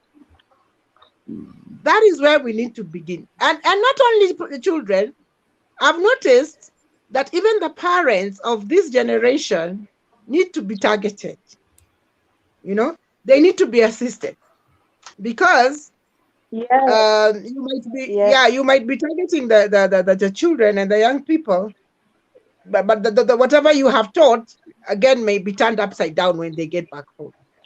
So I realized we need to have a holistic approach. Yes. Yeah, I was gonna say. Yeah, I was gonna say. Just listen to both of you so far. It seems to me there needs to be a grassroots education program, like online or something, that people can go to immediately. Because Sister Brenda and Helen, you guys are both saying this thing needs to start now. It can't wait. Yes. Another 5-10 years. It needs to start. Needs to start yesterday. Oh, yeah, there you go. Yesterday. So grassroots. Needs to start yesterday. a yesterday education program, somehow, maybe online, something. It's gotta start ASAP. You have to start from somewhere. Start with what you have and where you are, and then the thing will just spread its wings. But now, I mean, in a funny way, we just connected Kenya with Uganda. You see? So I don't know where that can go from here, but I know we can only go forward. Yeah. So let me also echo this. On the 27th of this month, I'm going to have a virtual concert, which is a benefit at the same time. This concert is meant to raise funds for the building of a resource center. The resource center, we are talking about an African resource center where our children can come to read African material, African books, watch African documentaries, and read about our stories. It will be here in Uganda. And the youth we are engaging from different universities, they are organizing themselves. Is what is coming for them. So that we can also, as he said, we are also having an online TV where they will attend. Like we said, why not meet every Sunday? So we will have all these university students coming to the TV every Sunday to watch themselves. We will have them showcasing their innovations. We are encouraging them to be innovative and to work out solutions from their communities. So the work is going on. It would be so great. Yeah. It would be great to collaborate. Where are the hand claps? Where are the claps? I don't have the We already have. It's okay. King Fazen got the little. Yes, we already have youth from the Congo organizing the same. The Congo and Ghana. So that's next door. We are looking at having the whole continent organized in engaging in re-education, re-Africanization. Wow, I love that. 27th of December. Yeah, you got to send out this month. Yeah, make sure you send that. I have Sister Helen's information.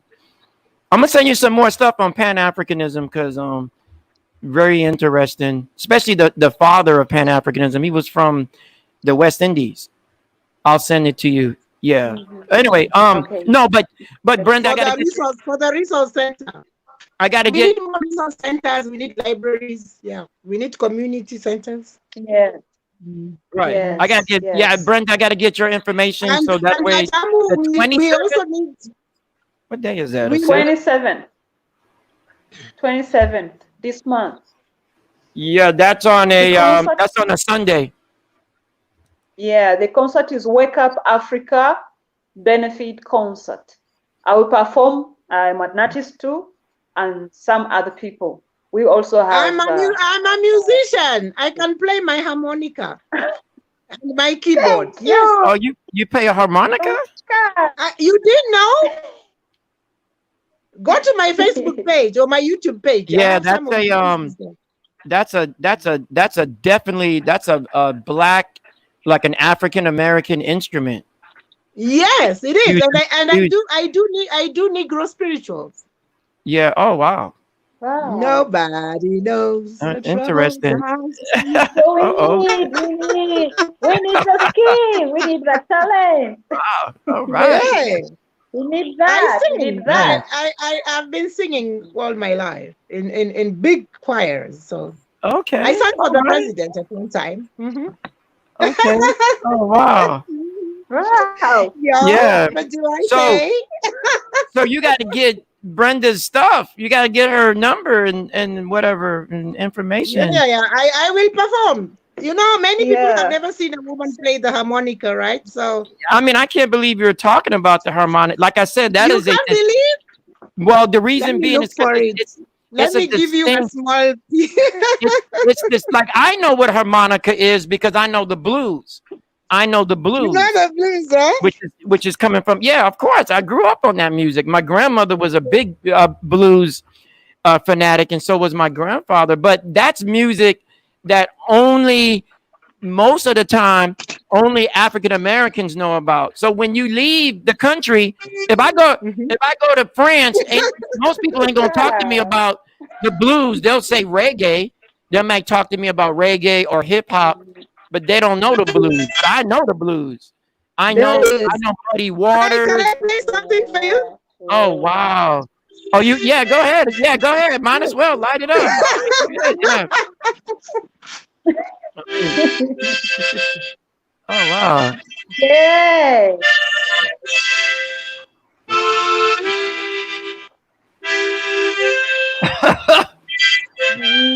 Oh man.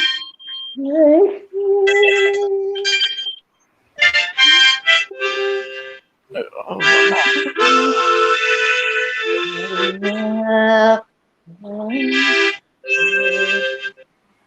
Was blind, but now I see. Yeah, Wow. yeah, yeah, yeah, Oh man, yeah. I'm a definitely be sharing That's this video. beautiful. I'm a definitely be sharing this. Yeah. So you know what? You Wow. know what? I, I'm I'm in I shock. want to be in that concert. I need a slot there. My concert, yeah, Oh my my concert, goodness. the concert coming is going to be recurring, and maybe we have Wow. maybe the third one in Kenya. Maybe we have the Wow. third one in Kenya with Yes. you. Why Yeah, not? man. Woo, Yeah, yay. Well, yeah. I So mean, I know let's you do got. this. I know Let's do my. this. The only thing I can add or give to the people or the youth is I'm a world history teacher, so I've been a teacher now for 9 years, so I can only give out information like I mean I play drums, but I'm not really a music type of person. I'm more of a theorist, more of a getting out information that can help. It's Yeah, okay. You'll play with the yeah, guns. yeah. So We need that. oh, wow, man. Yeah, so yeah, wow, man, you guys are seriously talented, and I'm Yes. glad that you guys are on the show because people on this side need to see this. They need to see how because they always think so negative This of the is continent. Africa. I know, Africa is I a know, biggest. I know. Africa is so diverse. It's so you got so many different things going on, and I try to I always speak highly of Africa wherever I go, and people be looking at me like you ain't even from there. You have just seen a little bit. You've just seen a dot. You ain't seen nothing yet, man. Yeah, I know. Ain't seen nothing yet. Imagine. And then I remember watching a movie. There was a movie, and Which one? it was Coming from to America. it was called the Yeah. Queen of Catway. Uh-huh. The Queen Oh of Catway, and no, cat it was about a about Ugandan a lady from Uganda, a girl from Uganda, and she was a chess champion. yes, and that was played by I saw our that. girl Lupita Nyong'o. She's Yeah, from Kenya. exactly. She Yeah, played the leading role, yeah. and she She played. also did 12 Years a Slave.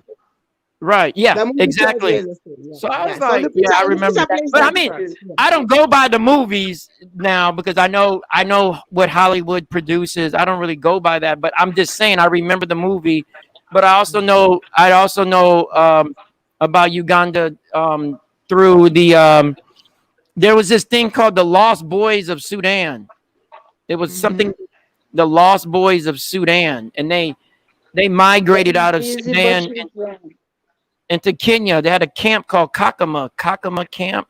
Oh, Kakuma is a refugee camp. Yeah, Okay. I remember Mm-hmm. that. I remember watching a documentary on that, and I remember showing it to my students, and it really moved them to see their resilience. And then they shipped the boys over to the United States and put them in different cities. And then they were met by American racism, but they still persevered. And at the end of the movie, they go back to South Sudan. And they were Uh, Dinka. They were from the Dinka group, the ethnic yeah. group, the Dinka. Dinka, Dinka actually means dark. Mm-hmm. Yeah, it was a Yes. very good documentary, and it inspired a lot of people. So, but anyway, And we need to do more documentaries. More yeah, documentaries need yeah, to be coming recent out of ones like Africa. up to date stuff. Mhm. And what time is it over there, by the way? Because I know Oh my it's God, it's midnight. It's past midnight. what? Oh man, I'm Yeah, okay. it is All right, half an hour past midnight. I'm gonna let you sisters go because I know it's late, but we will I think chat it's time. and meet again. My Did you have time is any 5 o'clock. comments? Did you Five have thirty. any comments? Did you have any people watching? Any comments? Oh yeah, we got a lot of people watching this time. I'm looking Oh, at the numbers. Yeah, the numbers are huge. Yeah, there's a lot of people. Yeah. Oh yeah, okay. Uh, there's a sister Shumba. So, Sister Shumba said, "Power is taking. Power is not given." I it's right saw there. her comment and agree with her. Now Everything we want can only that's take. sister from Zimbabwe. It cannot be given freely. Yeah, you Yeah. sisters got right. to meet her. You got to meet her. Yeah, Sister You Shumba. we might have to do a private Zoom Yeah. where you her and like everyone on this Zoom. I mean not Zoom but Stream Yard can Yeah, get yeah, onto the bonding. Zoom and just talk ideas because I've done a lot of stuff with her. I've raised money for Zimbabwe. I've done a lot of stuff with her organizations. But from this side, I've done a lot. So, yeah, Wow, that's we all got, great.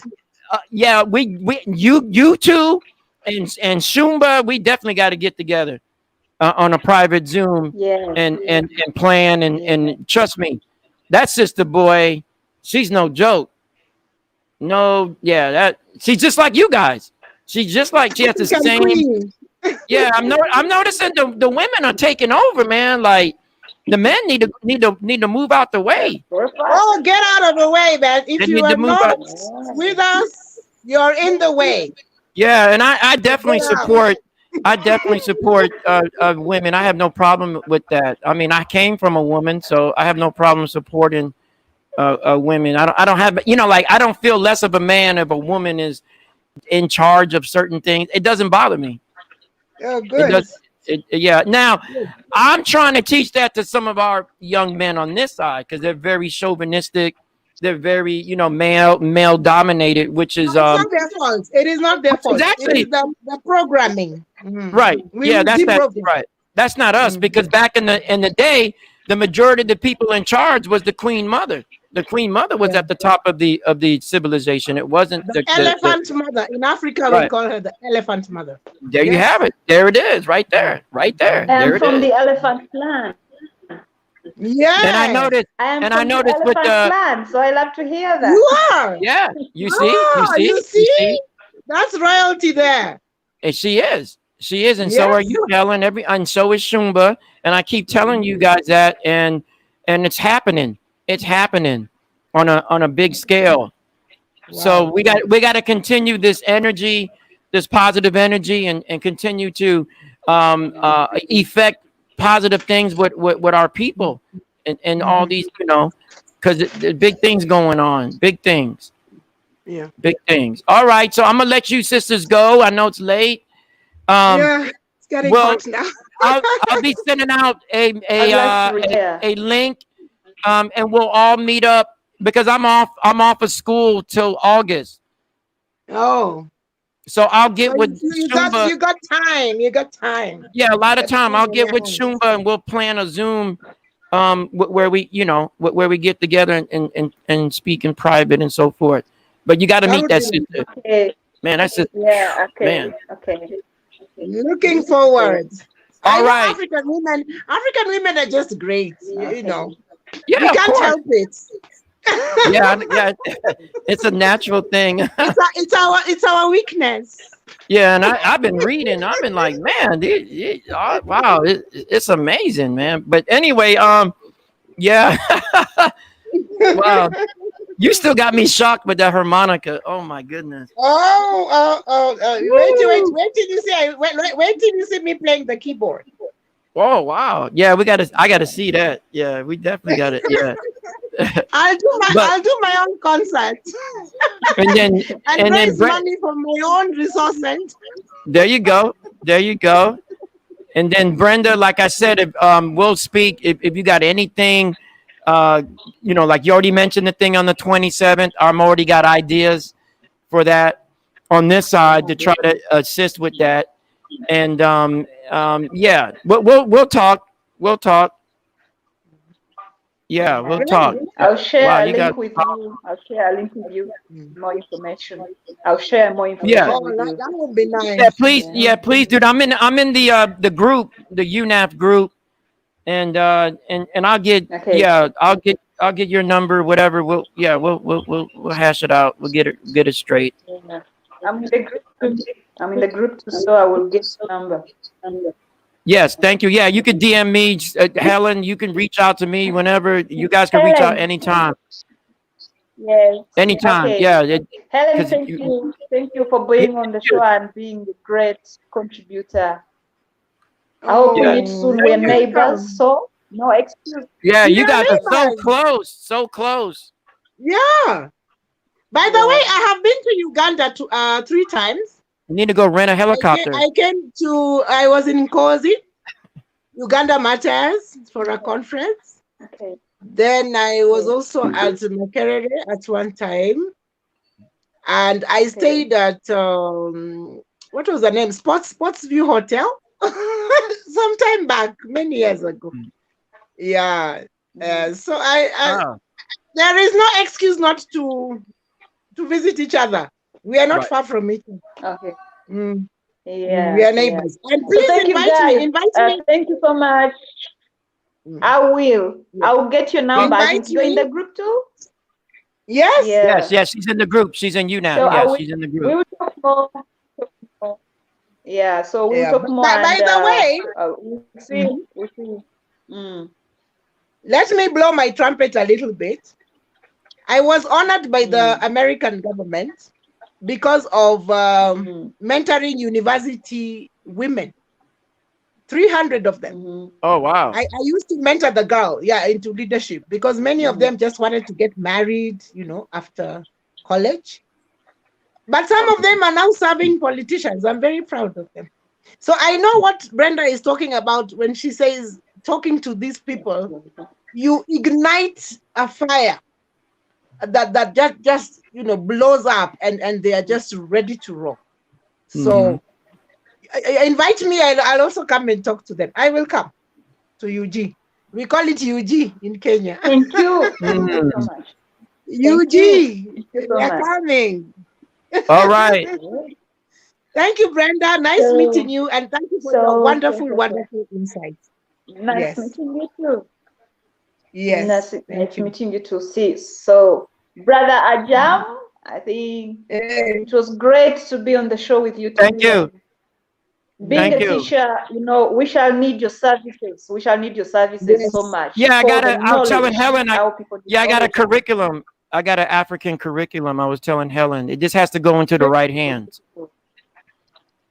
Beautiful. Yeah. So all right. We are fine. Roll it out. Okay. Yeah. All right. Take care. Okay, guys. Everybody. Have a nice time. God bless you. All right. Thank you. Peace and love. Good morning.